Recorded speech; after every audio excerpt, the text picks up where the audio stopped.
Hello, everyone, and welcome to the Week 7 Fantasy Insiders Daily Fantasy NFL Preview Show. No soccer Dave today. I am Davis Mattek, at Davis Mattek on Twitter. Make sure to follow me and unfollow David Kitchen on Twitter if you care about the environment, about the world that you're helping create and cultivate.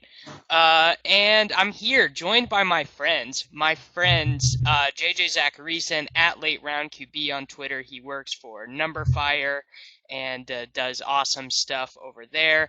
And I'm here with my friend, Michael Two Hats Leone. You can find him on Twitter at Two Hats One Mike, and he works for DailyRoto.com. Make sure to check them out. They have premium content available, and we're gonna have some fun today because the teacher is out of the classroom. They've let the inmates run the asylum, and we're gonna talk about some sports. First of all, is there any single player you want to use in tonight's game, JJ?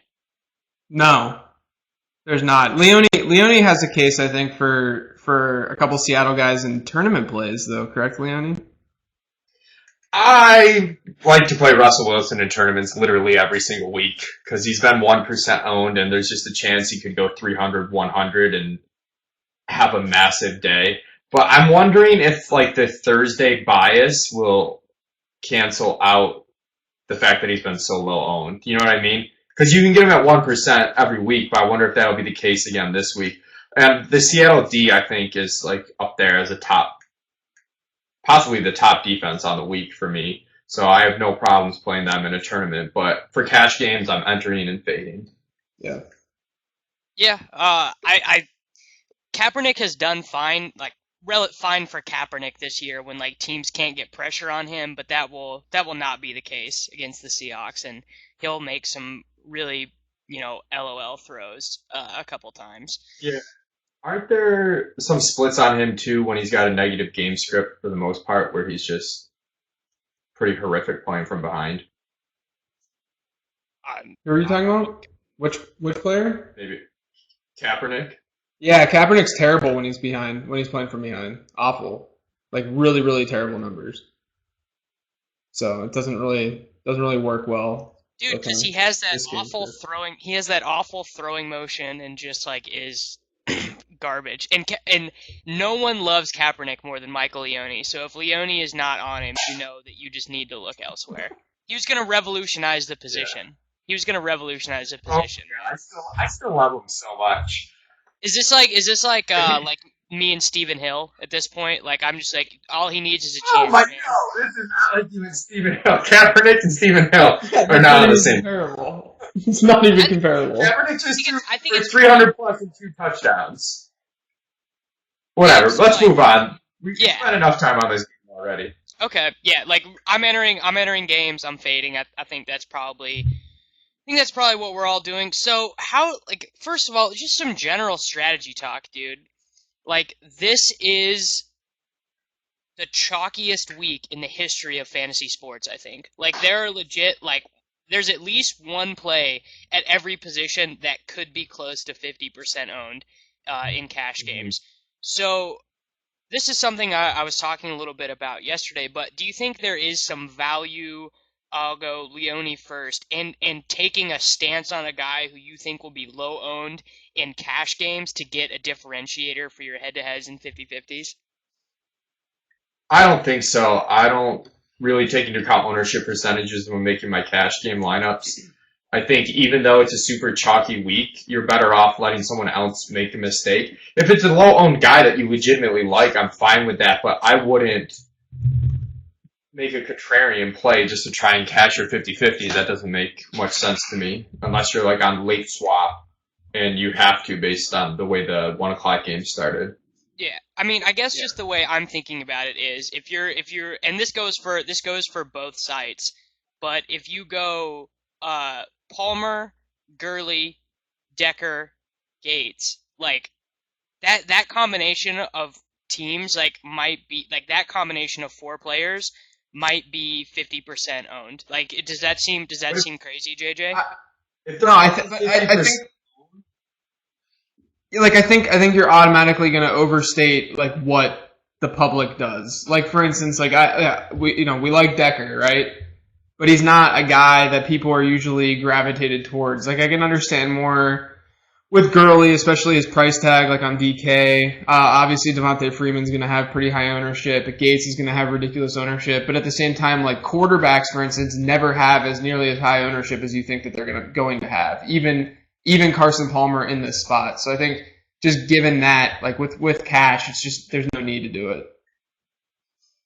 Yeah, I mean, I am like, dude, I'm chalk Mattek, bro. Like, but I also just play who I think is like the best plays. Like, some weeks I've had Decker at like 5% owned in cash games, and like that hasn't been public consensus at all. Did he not practice today, Leone? Did I miss that? I thought something happened with Marshall. I didn't see anything on Decker.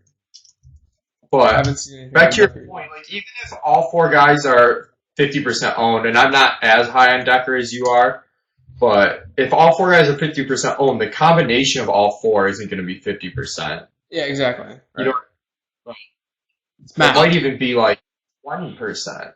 Yeah. And Right. just okay. So before we get into quarterbacks, I just want to tell everyone in the chat, use the viewer questions and suggestions box, not the chat, because I can't keep up with it for questions because I have too much going on right now. So just acknowledging that. All right, JJ, Mr. Late Round Quarterback himself, break down your not just Palmer, but break down your 3 favorite dudes at the QB position this week.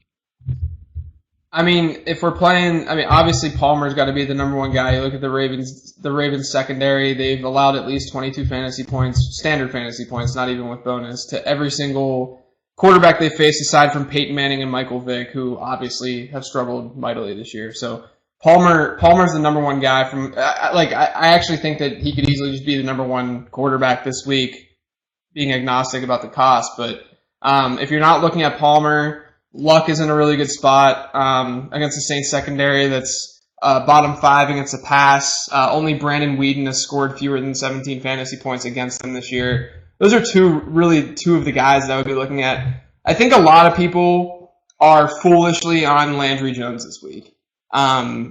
Just as whether it's GBP play, whether it's just a cap saving move, I don't see it. I understand that the Chiefs have a terrible secondary. Quarterback's been able to do whatever they want against them. But at the same time, we already see Jeremy Macklin's injury. We already saw how bad the Chiefs' offense was without Jamal Charles last week. Steelers' defense is playing a lot better the last few weeks. It just doesn't really set up to be a game where they're going to ask Landry Jones to do a lot. So because of that, I'm actually more, if my contrarian look at the min price or low cost guys would be Zach Mettenberger over Landry Jones this week. Yeah, actually, we just got a question in chat from Heath K. Do you think that Mettenberger is like kind of fine for tournaments this week, JJ? Yeah, so it's really interesting because Atlanta, you look at how Atlanta's performed in terms of fantasy points against the quarterbacks, and it hasn't been that bad, but a lot of it has to do with the opponents that they faced. According to Number Fire metrics, which are schedule adjusted, Atlanta ranks 25th against the pass. Mettenberger too, he has that DGAF attitude. He's like Jay Cutler basically. He's thrown an interception in every game that he started, but he's also thrown 2 or more touchdowns and 2 touchdowns in 3 of his 6 starts as well. So I think the game script sets up well for him. The game's going to be tighter according to Vegas than what we probably initially thought it was going to be. Whether it's because it's a non-conference game with the Falcons being the better team on the road or what have you. But I think it's going to be a closer game than what people think because of what Vegas says. And because of that, the matchup's good. I don't really mind Mettenberger as kind of a dart throw GPP play. Okay. Mr. Two Hats. Yep. Gun to your head. You have to go 100% exposure to one of these quarterbacks, Andrew Luck or Carson Palmer. Carson Palmer. Yes, dude. Everyone has been in my ear trying to tell me Luck, and I think it's Palmer clearly. Really? I like Palmer the best. I think Rivers is a close second, depending on the health statuses of Gates and Keenan Allen, and I don't mind Cam either. I think I'd play all those guys in cash before I played Luck in cash, just because I think dollar-wise, they're just as good of options, and you can go really balanced across your entire roster this week. Yeah, that's the way I think of it. If people are feeling that way, Davis, about Luck, I think that's just a good example of like not being afraid of the ownership percentages this week. Especially, I mean, obviously that's the case with Carson, which we see, all three of us see, is the best play this week. I mean, quarterback own percentages are never really insane because you can always make a case for like 27 quarterbacks. And like Luck, Yeah. I think will probably score the most fantasy points of all like if you made me guess one guy who will score the most, I would guess Luck. But I think that the difference between salary you can do a lot with. Like it's the difference between like riding some like absolutely terrible third wide receiver on FanDuel or getting to Stefan Diggs. Leone, talk a little bit about Cam Newton in tournaments, because I tend to agree with you. I like him even in cash games. The entire offense pretty much has to flow through him. The usage is pretty crazy. If you look at pass attempts per game, they're 24th in pass attempts per game, but if you add the fact that he rushes the ball 10 times a game, all of a sudden that's like the fourth most pass attempts per game if you left all the other teams the same, which isn't exactly what you can do, but it still shows you that the volume he's seen. And whenever you're facing the Eagles, you get a volume uptick because they run at such a fast pace. And surprisingly, Carolina's situation neutral pace stat is pretty high as well. So I just think there could be a lot of plays, and he's a guy who's always going to be involved. And his red zone rush usage is pretty crazy. I'm trying to look up what it is. But he's averaging 2 red zone carries a game, which is pretty nuts for a quarterback. The probability of getting a rush and touchdown is huge with the 6 points versus 4 points for passing. So, yeah, that's my case for Cam. He's also just GOAT. He is. That is. If we had more time, JJ and I could get into an on-air argument on why Cam Newton is the most valuable player in the National Football League, but we don't have that sort of time. So I'll just go ahead. Everyone is gonna want to know about like just who is the cheapest quarterback you can reasonably use, JJ? Because that's what everyone wants every week. Everyone wants to use Hoyer. Everyone wants to use Landry Jones. Like, who is the cheapest guy that is acceptable in cash games? I mean, like, to me this week, I don't think it's really necessary to go away from Palmer as the low cost guy. I don't mind Ryan Fitzpatrick against New England.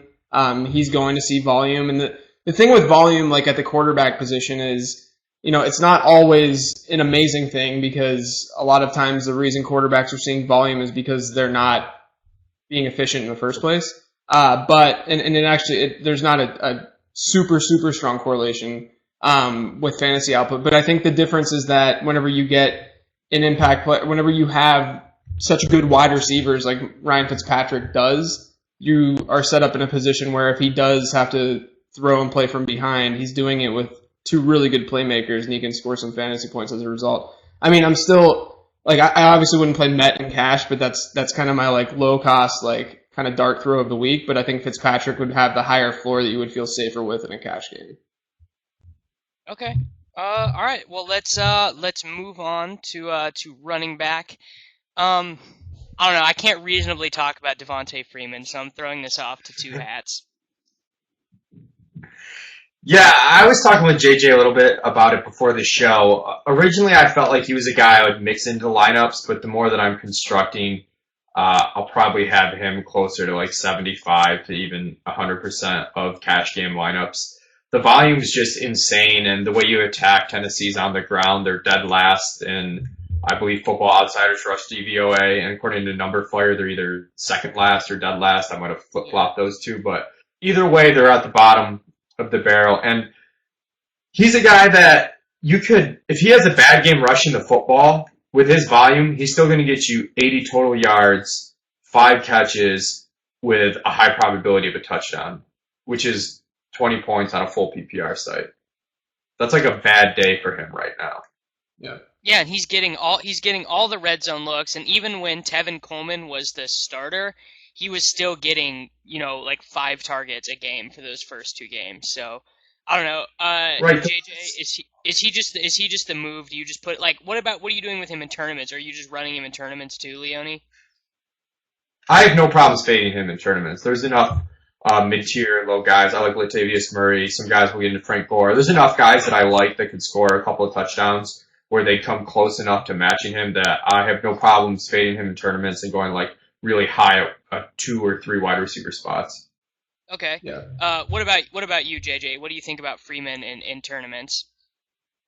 I mean, yeah. Well, first of all, like Leone said, cash games. I think he's should be pretty much locked in. I'm okay with fading in tournaments just because of what his ownership percentage is going to be. I also think that people are going to look at Freeman in general and see that Tennessee, I believe, hasn't been horrible in terms of fantasy points against the running back position. But if you look at who they faced, they played Buffalo the week that they didn't have LaShawn McCoy or Carlos Williams, and they played Tampa Bay in that like week 1 debacle where the Bucs couldn't move the ball to save their lives. So other than that, they played Frank Gore, Lamar Miller last week, and Isaiah Crowell, and all 3 of them scored 15 or more fantasy points against the defense. So don't be worried about the fantasy points against that because it's really, really skewed given the strength of schedule that they've faced. Yeah. All right. Well, let's do the chalk talk, and then we can give out some of our secondary running plays. Which one of you guys who wants to talk about Todd Gurley? Which one of you? I'll go. Play Todd Gurley in all your lineups. Okay. Why are we playing Todd Gurley? So I was thinking about this a couple weeks ago when Gurley was doing well. I was thinking like in a few weeks he might be a little bit overrated, overpriced because he doesn't catch the football and the Rams aren't very good. But this week, one, his price hasn't risen enough, and it is the absolute perfect situation.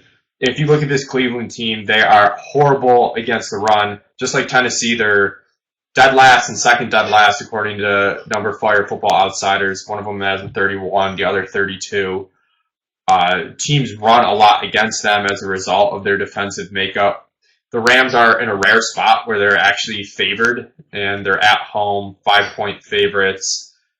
So the opportunities there, the matchups there, and the talent. You look at playerprofiler.com's a site that I think Davis showed me that I like to use a lot. His breakout age in college has him in like the 100th percentile. His yards per carry in college is 87th. He's just really, really good, and we've seen that through limited sample this season with 5.7 yards per carry. That breakout game against Arizona was pretty nuts too because he rattled off 320-plus yard runs and over 100 yards pretty much all in the fourth quarter of a game they were winning, and the box was being stacked against a good defense, which is pretty absurd. Yeah. So my thing with Gurley is his team in their last game did not cover a 9.5 point spread on the road against the best team second best team in football, and they were at no point threatening to win that game. It was not close. Nick Foles threw 4 interceptions, and he still got 30 carries. Like it's like Jeff Fisher. It's the Jeff Fisher life. It's the Jeff Fisher life. You should never be afraid. Like game script does not factor in with a Jeff Fisher running back. At least if that running back is actually good, which Todd Gurley is. And God, the market shares. You guys remember Isaiah Peed and Daryl Richardson and Zach Stacy? Those guys were great. I remember. But 80% market share. Okay. That's Le'Veon Bell usage. We got the chalk talk out of the way. Who is your favorite secondary running play, JJ? I think Latavius Murray has to be up there, that no one's really talking about. He's facing a Chargers team that's allowed a top 10 running back performance. Okay. Oh, go ahead. He's facing a... Stop there. Kind of. Hello? You guys good? You threw him off, Davis. I did. I'm sorry. Yeah, we're good. No, okay. No, they've allowed a top 10 running back PPR performance every single week this season. A lot of the guys that have done well have been pass catching backs, sure, but Latavius is still getting a lot of work on every down. So I'm very, very cool with Latavius. I think he has a really high floor, and that's obviously what I'm going to look for in a cash game. I'm not sure about the floor because he just got randomly benched in the second half of their last game, and there were some like concerning quotes where he was like, "I know I have to be better. It's on me." I don't know. I hate that He stuff. performed, Am I he being a performed pansy, Leone? poorly. Yeah, he performed poorly in the first half of a game against the amazing Broncos defense. Like, big deal. I think you are being a pansy about it. I am a usage whore, and you've got 74% market share of carries, 36% of the red zone ops, and 10% of the targets. Like, that is great volume. It's diversified volume. The matchup's great. He's pretty not game flow dependent because they're using him as a pass catcher out of the backfield.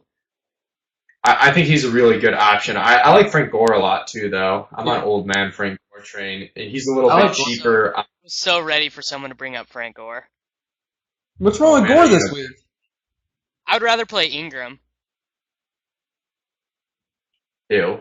That's kind of gross, but No, dude, Ingram is being used as a pass catcher. He's being used on the goal line. Like he's legit. is Which he? which game are they going to start using Spiller more? He's also 1,400 more, and he only has 5 combined catches the past 2 weeks. Right. Gore has the touchdown upside like crazy this week. The Saints rush defense. I mean, the Saints defense in general is terrible. Their rush defense is bad. I mean, you have to think that Gore has that crazy upside because he could score a couple times pretty easily in this game. He could go 80 yards rush, 2 touchdowns, and I wouldn't bat an eye. But even if he goes 80 and 1, I mean that's good. And price. I think another guy that I'm kind of intrigued with is Lamar Miller still. Leone and I talked about this as well before. He played over 70% of snaps last week. The Texans are bottom 10-ish according to number fire metrics against the run. The thing with Lamar Miller that we don't truly know is whether last week's usage was due to the new coaching staff and the new and that whole change, or if it was just simply due to a really good game flow that they haven't really seen throughout the entire season, which would be why Lamar Miller didn't see that kind of volume in previous games. So I think he's still kind of interesting because his price point's really low for what we know that his potential ceiling would be. Yeah. I think Gore is fine. I would prefer Lamar Miller though. I think just because it seems to be a good matchup. It seems that the team is pretty committed to using him. Like he was riding. He was the only guy they were using until the fourth quarter of a game that got out of hand. What do you think about Doug Martin, Leone? I kind of like him this week. He has 2 straight games with 20 or more carries, and the only games he's had less than 19 carries were the ones where Jameis went full Jameis and threw like 19 interceptions. Yeah, he didn't really pop for me in any of my spreadsheets or looking at the game. Washington's had a pretty good run defense, if I'm not mistaken, and they're road underdogs. I'm not really into Doug Martin. There's just other options I like. But because of the usage you mentioned, I had him as a tournament option or cheat sheets, but he's not someone I'm looking to utilize in cash. Yeah, Washington too is a lot better at stopping the run than the pass. So there's the matchup issue that you run into. They're league average. They're league average by DVOA, and they were shredded by guys who just actually carry the ball a lot. Has been the thing. Like they've given up to volume. I mean, I understand. Like I'm seeing the chat. They got shredded by Devontae Freeman and Chris Ivory. Those are 2 of the most efficient running backs in the NFL right now. I mean, I don't think it's necessarily a situation. I mean, they're still better in their front 7. Like last year, they were a top 5 rush defense as well, and people don't really remember that. So I think I just don't love the matchup in the game, especially because they're not favorites. Okay. Do you have any love? Do you have any love for Woodhead, Michael? I know he's your favorite player ever. I've really soured on Woodhead. I feel like if you looked at the breakdown of usage between the running backs the last few weeks, especially with Gates back, it's kind of ugly. It's not very consistent. Depending on what the injury situations look like, I might be talked into it by the weekend. But as of now, I'm not on him much. Maybe DraftKings as a tournament play, full PPR site, but that's about it. Okay. What about you? Are there any other guys that I'm missing right now? Like my core of guys is really pretty small at the running back position this week. Yeah, mine's pretty small. The one guy, you'll call me a homer, but on DraftKings, Shady McCoy for 5,500. Jacksonville has given up a lot of PPR points to running backs, and I think he's just going to have to be heavily used. He was the only running back who got a carry for the team last week. He looked pretty sharp, even though he's not 100%. He was around 5 yards per carry. I just think there's going to be so much volume that at 5,500, he's worth using, especially in a tournament where I think he's going to go lower owned than he should if you're playing the early Sunday slate. Okay. The one other thing I wanted to say is, or talk about is Dion Lewis looked pretty like, I don't know about banged up, but he was on the field a lot, but they didn't really involve him, at all. And I think it's kind of a result of injury. I kind of think that this could be a game script game for Blunt, JJ. Is that stupid of me? I mean, the exact opposite. Yeah, me too. I mean, if you look at the way that they use Vereen historically, it's typically against teams that can stop the run very well, which is kind of what you get with the Jets. Even though I understand their secondary is good, but I can totally picture Dion Lewis getting kind of peppered with targets in the flat and having a decent PPR game. Yeah, that's kind of what I think. I think he could kind of get his, but I'm worried about the injury. All right, I'm gonna throw some questions to you guys from chat. Leone from Tommy Strong, do you trust Lamar Miller in cash? On DraftKings, yes. On FanDuel, no. All right, JJ. From Ryan Burns, Michael Floyd thoughts. Almost had 3 touchdowns last week and gets that amazing matchup that Palmer does. I mean, I wouldn't really roll him out because there's going to be insane variance. He should have had like 3 touchdowns last week, but I don't think it's worthwhile to just force that in because there are other value plays. Okay. Cute room color, Michael. That's one of the things that someone wanted to say. Thoughts on TY in cash? I like other guys better. I'd rather play Moncrief for cheaper. Exactly.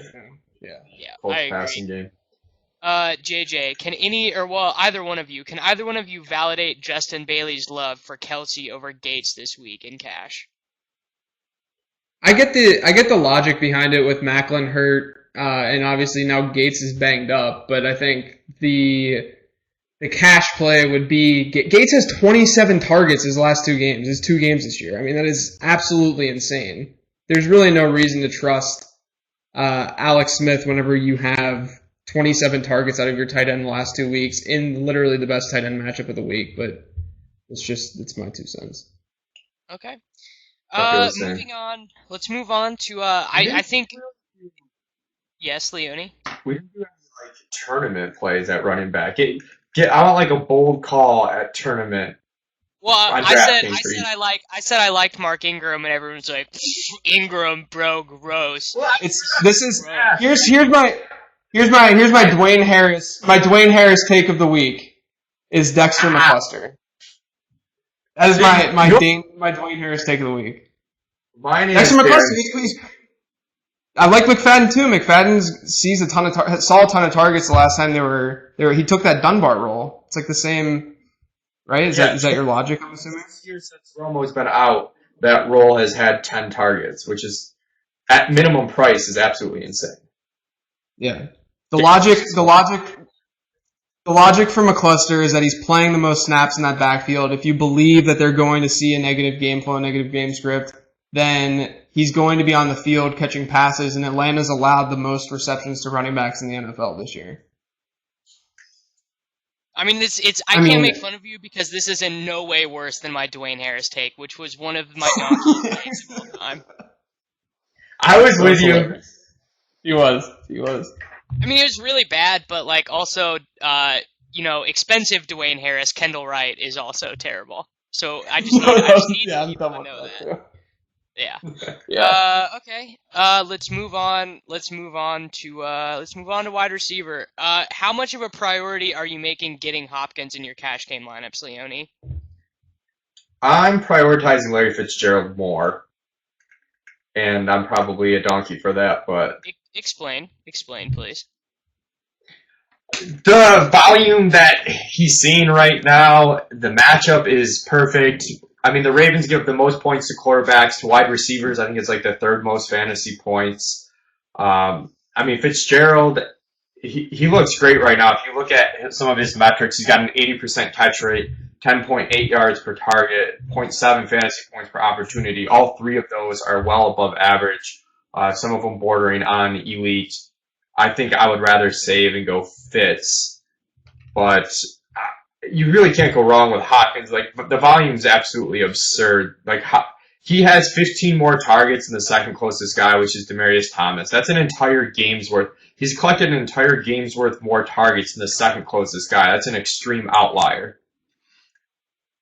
Yeah, I don't think it's an outlier though. Like, I don't see any change to the Texans' game plan. Like, he's gonna keep getting these targets. Like, I'm forcing Nuke in this week. I think JJ is that donkey. I mean, I'll sit in the middle. I won't have, like, I can see both sides. Oh my god, I'm shocked. Oh my god.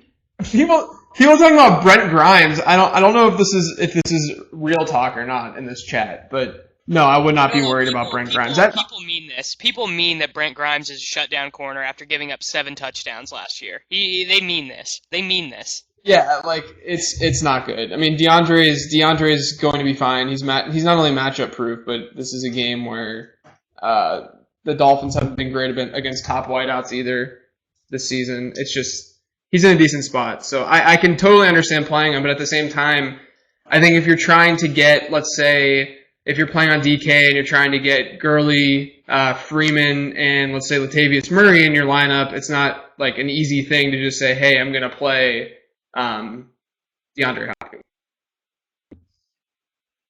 Yeah, it is just really easy to play Hopkins, especially because I think that there are some cheap wide receivers this week. But, like, fading him, I think is viable though, just because there are a bunch of really good mid-tier wide receivers. So Leone, who is your favorite out of John Brown, assuming that this hamstring thing at practice today is not a big deal, Eric Decker, and Dante Moncrief? Moncrief, because I'm pretty high on the Colts passing game, and I can't figure out a good way to get access to it outside of that. I think Moncrief just makes a lot of sense. Yeah. I mean, Moncrief has had a touchdown in every game that Luck has played. Like, they obviously trust him. They threw to him on fourth and goal, like, at the start of a really important game that they were trying to win, and they went to him. Okay, so I wrote my article today, and I looked up the cover percentages, and basically what it looks like is Moncrief moves all around the formation, but he plays on the left more often than anywhere else. Browner plays 60% of his snaps on the left. He's definitely going to see some snaps against Delvin Breaux, who's playing for the Saints and is very, very good. But he's not going to shadow him. Like, that's not going to happen. If anything, they might put him in there in the red zone, but I'm not super worried about it. Are you very high on Moncrief this week as well, JJ? Yeah, I think you have to be. I mean, he's seen 7, 8, 9, 11, 11 targets. Those are outside of that Texans game, which felt like wasn't even in our universe, like it was happening in some alternative universe. So I think he's an obvious lock. I mean, I think you should have really, really high exposure to him in cash this week. Yeah. And the other thing too with cornerback matchups, and like, I see it cited a lot of times, and people talking about, like, oh, this corner plays 60% on this side of the field, and so on and so forth. But it's like, that's not, I mean, probability wise, it's not really changing the way that you should approach that player, considering you don't know, number one, if they're going to throw the ball when he's being covered by that guy, but number two, there's still 40% of the game where he's not being covered by that guy. The only time that I really get worried about cornerback matchups is if there's a possibility that they shadow, which really doesn't happen nearly as much as people probably think that it does. Breaux has not done that yet this season. He hasn't followed anyone around yet.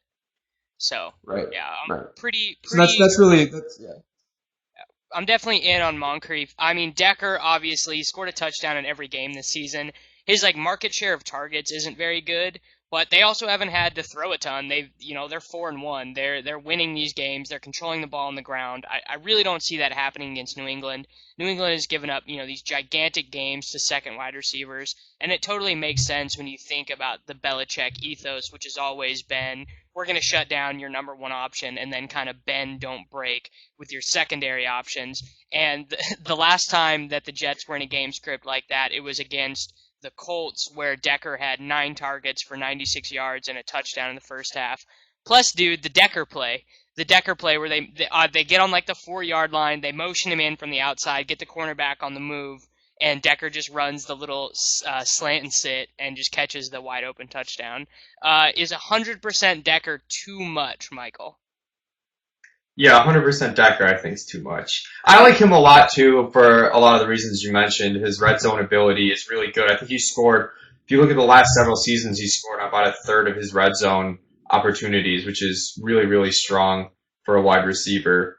My issue with that is I still think with that said, that means he's touchdown dependent, and if you end up with a situation where he's not scoring a touchdown, you could be disappointed. I don't mind, especially on DraftKings, where I think a guy like Willie Snead for 1K cheaper is definitely viable. On FanDuel, I'll be close to 100% Decker in cash. I'll probably have 100% Decker in cash. On DraftKings, there's a lot more flexibility with what you can do, especially if you set, if you want to get Hopkins in there, you might have to go low with that third receiver and go Snead, and then if you've got Moncrief over Decker, Decker doesn't really fit. Yeah, that's a decision. That's a decision a lot of people are going to have to make, I think, is between Decker and Moncrief. I'm thinking about splitting them right now, but I don't really know exactly what the plan is going to be. Are you sort of are you on team Moncrief over Decker, JJ? I assume so. I am. I love Eric Decker, but like Leone said, he's still pretty touchdown dependent. He's only gotten over 60 yards in one game this year. I do think that the volume will be there just because they're going to be playing from behind. Or they're going to be playing catch up. But I think Moncrief is more of the lock, and he's seen more consistent volume than Decker has this year. Yeah, and he's arguably in a better matchup too. But Decker is he's Eric Decker. Though, is Decker? Yeah. JJ, what do you think of your boy Martavis? Yeah, we got to talk about Martavis. We got to talk about Martavis. So, I'm just a lot lower on the Steelers' passing game than I think the majority of people are. I wouldn't play Martavis in cash. I think people are heavily skewing and using recency bias with what Landry Jones did on 12 attempts last week, when Landry Jones was quite literally one of the worst quarterbacks in the NFL during the preseason. So, he's not very good. I understand the matchup is right. I understand. It's perfect for Martavis. Number 2 wideouts can crush the Chiefs. But at the same time, I don't think the Steelers need to put this game in Landry Jones' hands. I could easily see Landry Jones with under 20 attempts this week. That's just reality. There's really no need for it when the Chiefs' offense is as bad as it is, especially if Jeremy Maclin doesn't play. So just because of that, I don't think he's a must play. He's obviously a GPP play. He's a GPP play every week because of what he can do after the catch. But I don't think in cash this week, which a lot of people are using him in, I don't think it's worth it. Dude, I think I'm going to take him on DraftKings cash. I really think I'm going to. I might mix him in on DraftKings. I definitely wouldn't go all in, but maybe if I make 4 lineups, he might be in one of them. I think he's obviously the better play than Antonio Brown, but yeah.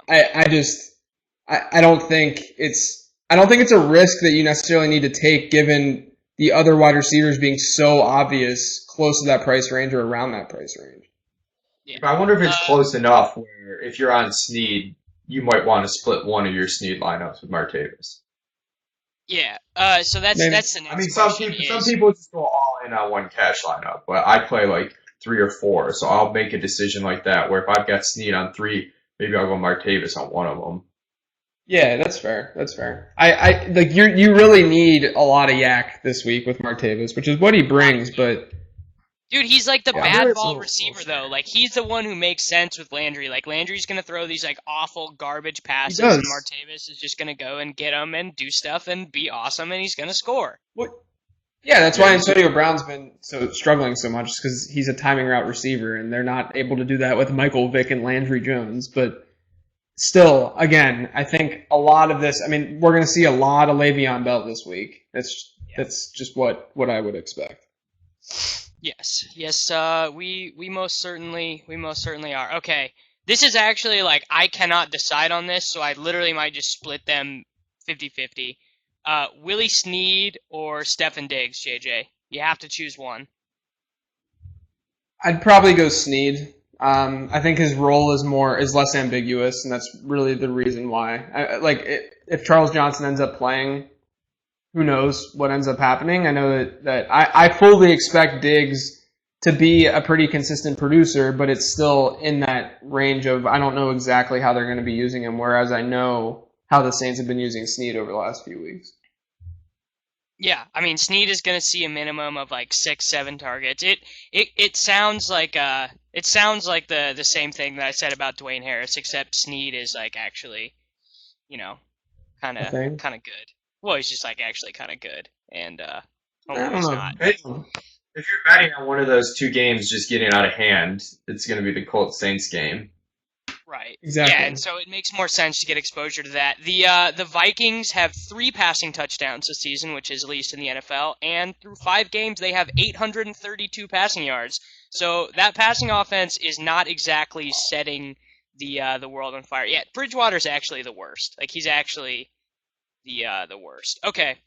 Tight ends. I'm going to introduce you guys to a. Are there other wide receivers? Yes, go ahead. Yeah, can we pull the homer with Leone and ask him how he feels about Hogan and Robert Woods? Because I think they're in interesting spots with Watkins and Harvin. On the Bills' offense is that between Clay, Woods, and Hogan, if you look at how low their prices are, especially on a full PPR site like DraftKings, almost one of them has to hit and exceed value just based on math of the volume. But I don't know who it's going to be. There's no reason to risk any of them in cash. That game could be super ugly on both sides. Yeah. I kind of like Woods. I don't mind rolling any of them in a tournament, but like, if I were to roll one in cash, actually I did put Woods as like a secondary cash guy on our sheet for DraftKings only. He's the one of the 3 that I think I'd be most likely to roll because you can get him at practically min price, and he's a possession guy. He's been with EJ when EJ started, so it's not like, there's no reports out there. Targets last week. He saw 6 targets last week too, I think.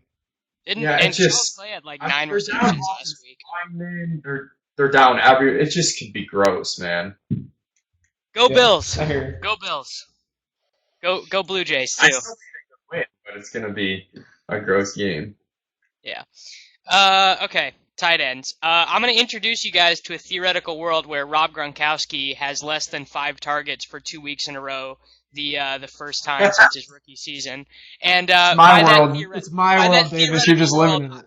I'm gonna mean the painful, awful existence that I've lived in the last 2 weeks, where I've been so unhappy. Like, you guys have no idea how much I hate when Gronk sucks. Not just because that always means my lineups are dead, but because I know that JJ has like Heath Miller, who's putting up the same stats, and it's putting me on full blown life tilt about the situation.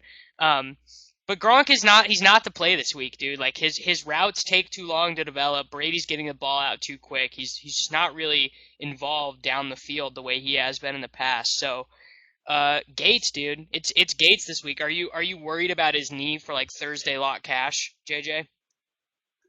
Yeah, you have to be. I wouldn't use him in a Thursday lineup. I think there are other guys though that you can sort of feel confident about with their floor. Gronk's price is way too high, especially in a bad matchup. And they're using Gronk smartly as a decoy to get other guys involved in making plays. But I'm not as into Gronk given his price. I think Greg Olson's in a decent spot. If you don't I would not play Gates in an early lock. I think Kelsey's in a good spot. Even if Macklin plays, Kelsey should be okay. And then Charles Clay would be the other one if you want to throw in a Thursday lineup that locks on FanDuel. Yeah. Okay. Leone, just so for everyone who's listening, in case this is the first research they've done all week, break down the case for Antonio Gates. Well, if you look at adjusted fantasy points against, Oakland is dead last. In both games that Gates has been back for, he's had right around 23% of the team's targets, which is a lot for a really high volume passing offense. They throw a lot inside and outside of the red zone, and the Oakland defense is one where teams are attacking them through the air, so I see no reason why the high volume of pass attempts should change. So it's kind of just a math thing. A ton of volume for the overall passing game. He's getting a quarter of those targets, and then he's facing a defense that should really boost his efficiency just based on any metric you look at for the Raiders, whether it's as a team or specifically versus the tight end position. He's too cheap right now for where he is. I'm with JJ though. I can't see using him in a FanDuel Thursday lock contest, having not practiced 2 straight days and been banged up during the game last week. If he's out, Ladarius Green is going to be an amazing cheap play. For Thursday lock contest, he's also an amazing tournament play regardless because he's still on the field a ton, caught a touchdown last week, and he's like a better and more efficient player right now. And you can get him for like half the ownership. You could get him at such low ownership in a Thursday lock tournament and just, like you said, if Gates is out, you profit like right away pretty much there. And if he's in, it's not like awful. So I like that in a Thursday early lock. But the guy I'm pivoting to in Thursday cash is Greg Olsen. The targets are just insane. He's got a 30% market share. The Eagles, like I talked about before, they allow a lot of volume. That's extended to the tight end position. They allow a lot of targets to tight ends, even though their efficiency against them has been pretty good. Yeah. I kind of like Kelsey more than Olsen. Which one of us is right, JJ? I'll say if Macklin doesn't go, I'd like Kelsey more, but if he does go, I would say Olsen. You're gonna see a ton of volume from. You're gonna see a ton of. No, you're gonna see a ton of volume from Olsen. That is a pretty JJ take, but you're gonna see a ton of volume from Olsen this week, I think. Yeah, I think that's right. Jordan Reed told the media he's like 100% healthy, ready to go this week. He just is another guy who gets a ton of volume, ton of targets in that offense. Yeah. So he's definitely in play, but those are kind of my 3 guys. That's really about it. We'll make a team, but first let's talk about defenses, then we'll make a team. Defenses, is it just Rams or GTFO, JJ? I would say if you're playing on DK for sure. I don't know. I was talking about this earlier with Leone too. It's like, why are the Rams $2,400? I don't even understand what's happening. I don't get it. But they are $2,400 playing against Josh McCown at home, favorites. MVP, bro. Whatever. And like it's crazy. Yeah. You got defense hot takes for us, Leone? I like the Patriots a lot as a pivot off the Rams. Huge special teams mismatch, largest favorites at home. Fitz, if he's behind, he'll force the ball. So you could definitely get some turnovers there. They've got a decent adjusted sack rate. They set up pretty well. I think they're not getting talked about because they give up points, but if you look at the team total, I think the Jets are around 20 and the lowest of the week are 18, so it's not like a huge disparity. But Rams is definitely who I'm going with on DK. On FanDuel, I have a lineup that I really like, and I had to go from Gates up to Olsen with the news on a Thursday lock, and in doing so, I played the Jags defense versus the Bills. Like I said, that could be ugly. The Bills have a ton of injuries. But now that I'm looking at it, I'll probably just drop down from Olsen and go Kelsey so I can play the Rams defense there as well. Kelsey, he's a really good play. I don't know, man. That's like all I have prepared. I don't want to make a team. I don't want to do the whole thing. I'm gonna see if we have any more questions. Here we go. We do have more questions. True Beats, get back on the horse with Purple Jesus this week, Leone? Absolutely not for me. He's dead to me. That guy's dead to me. he's just got such a lower floor relative to the other guys because he doesn't catch the ball out of the backfield and he plays on a crappy offense. Like Arian Foster's way safer. I think like their expected value, like if you look at Arian Foster, obviously neither of these guys are up in the Bell Freeman tier. I think Foster and Peterson are like identical expected value, except like the beta is completely different for the two. Yeah. But I would just rather any like lineup where I had the money. I think I'd probably rather just play Le'Veon. I don't know. Does that seem fair?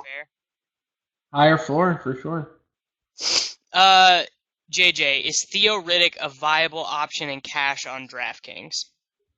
No, I can't get behind Theo Riddick. The only reason he was used last week was because of that stinger that Amir Abdullah had, and it sounds like Abdullah's okay, I think, if I recall. Riddick's just not a 3-down guy, and you're hoping that they fall behind, and that game's gonna just be ugly, I think, in general. Okay. Leone, what $7,000 and above wide receiver are you fitting in your cash lineups if it's not Nuke on FanDuel? Is it just Fitzgerald? It's Fitz, yeah. I like Calvin and Keenan Allen as well. Part of the reason why I'm not like going crazy to get Nuke in, but it's Fitz. Okay. Yeah, I mean, I'm completely fine with that. Oh no, I need kicker takes from JJ. Give me some kicker takes. This is a streaming position. I don't have any kicker takes. It's not even a real thing. I don't know. It's a streaming position. How about I'm looking right now. I don't know. Whatever, this sucks. There's not really good kick. There's not like an easy kicker this week. Nick Novak, Nick Nolte, and some Oakleys. Leone, give me some hot takes, dude. Take us out on a hot take. You could win a tournament with Charkandrick West. Oh wow! Wow! What is happening? That was so out of nowhere. That was that was what we needed. We needed a take. I need you to go into this take, Leone. You have to explain. Well, first of all, nobody's going to own him after last week. Like, absolutely nobody. I think there was a risk that I overlooked last week in the Chiefs just being god-awful. But if you look at the snap breakdown, he played like 2/3 of the snaps. Even more, he clearly outsnapped Niall Davis. He was used in the red zone again. I think there's no way they throw that many times and he has such little catches again. I think he bottomed out last week, and if you look at the red zone usage, and now they're back at home, they've got another week without Jamal Charles to figure things out. I could just see like kind of a mad game, but like if he stumbles into a touchdown or two, he could get you 18 points at 4K, 18 to 20. I mean, that seems. It doesn't seem reasonable, but yeah. If he was going to be 10% owned, I would say like don't even bother. But at 1%, I think he was the hottest pickup in all of fantasy for season long, and then he has one bad game, and all of a sudden he's unusable at 4K. Like I'm just kind of playing the odds here. I don't think it's as bad as it was. Clearly, we overestimated him, but I could still see it. He's still getting 70% of the snaps. Yeah. Here's a hot take. Let's see. Let me give my hot take. My hot take last week was close with Calvin. It was very close. My hot take this week is Pierre Garçon's going to be a top 5 wide receiver. Well, that is a take, dude. That is a take. Sorry. Yeah. A top 5 PPR wideout. No, if you look at what Tampa Bay's done against number 1 wideouts, they've given up 6 touchdowns in 5 games. Even Kendall Wright was good against them, Davis, who's awful at football that we've decided. Who's expensive, Dwayne Harris? Who's expensive, Dwayne Harris? I think people are overlooking him. You have even Ted Ginn scored 2 touchdowns on that defense. And with Jordan Reed banged up, obviously Deshaun Jackson's not there. Volume should be okay. I think he has a lot of potential. Oh, I forgot to mention Jamison Crowder earlier. He's seen like 29 targets the last 3 games. He's like a really, really low-end option on DraftKings, Leone. No, don't even bother. That's like the play that's like the guy you've taught me and everything you've taught me about wide receivers to not freaking put in my lineup. Yeah, he's like the worst play. He's like the worst Why play did you ever. play Andrew He is. Hawkins? If you come at me with Andrew Hawkins right now, the show will end. What? No, I'm being sarcastic. I'm comparing No, him. I know. Well, JJ gave me a look. What? Because JJ loves Andrew Hawkins type guys. I don't hate it. Why do I like Andrew Hawkins? Where did this come 4 from? catches for 60 yards is the sexiest stat line ever to JJ.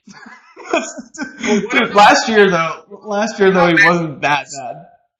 Talking about Washington, what about Matt Jones if Thompson's looking like he might not play, and then Jones might end up being the passing down back? Like, that could be pretty sexy, a little passing down action, a little rushing action. That's not a bad Sorry. take.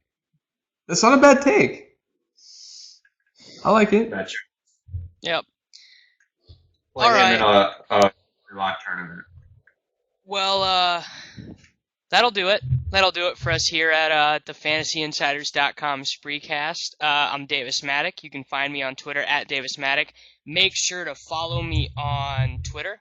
It's very important that you do that for the continuing success of these Spreecasts. Thank you very much to my friend JJ Zachariason and my other friend Michael Leone, who gave me some perspective. You can't play Jameson Crowder. You can't do it. It's not a thing.